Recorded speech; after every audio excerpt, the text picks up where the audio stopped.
Former England captain Jimmy Armfield has been described as a national hero. After his death aged 82, he was part of England's 1966 World Cup winning squad, but did not play in the final. Former England captain Jimmy Armfield has died at the age of 82, as well as successful spells as a player and manager. Armfield worked as a football summariser for BBC Radio for almost 40 years.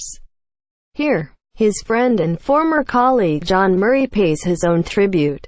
It will be true for so many who read this that they felt they really knew Jimmy Armfield. Indeed, anyone of middle age or younger who has followed football on BBC Radio will have listened to him for all of their lives. I had the pleasure and privilege of both doing that and being able to work alongside him. And what a reassuring presence he was. He had a lovely, soft Lancastrian accent and some memorable Armfieldisms, such as, "I was right behind that," quote, "that's what I call," quote, and, a personal favorite, "I thought that'd happen." The reason he did think it would happen, of course, was because he had pretty much seen and done it all in the game. As a commentator, I knew if I had Jimmy alongside me, we would be able to handle whatever situation any match threw up. He would arrive with his little notebook in which he had handwritten his expected teams, and he would never be far out. Invariably he would be wearing a flat cap, and his advice to anyone feeling the midwinter cold in a football stadium would be to wear a hat. Typical Jimmy, simple but sound advice. Traveling abroad with Jimmy could be a challenge. He certainly knew what he liked, and it didn't involve anything cheesy or spicy.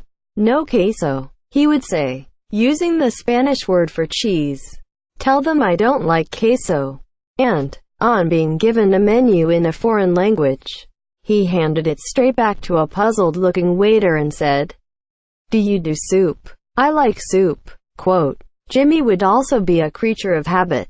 When we were in Porto for Euro 2004, we stayed away from the city centre opposite at a run-of-the-mill, no-frills cafe that he adopted. By the time he left, he had befriended the staff, who were used to this request. "I'll have what I had yesterday." Quote, media playback is not supported on this device. He was known as Mr. Blackpool, Jimmy Armfield. Obituary. He could be a bit of a minor hypochondriac at times.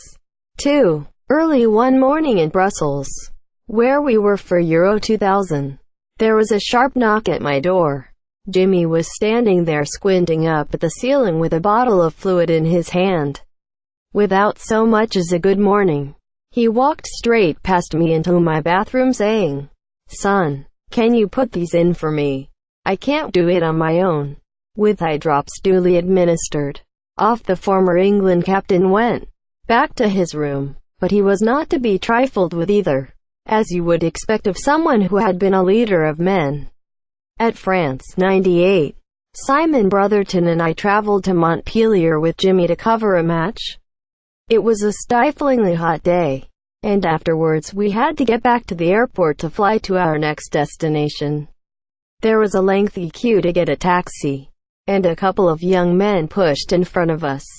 "Oi, you," said Jimmy, tapping them on the shoulder, and motioning with his thumb to the back of the queue. One look at his face.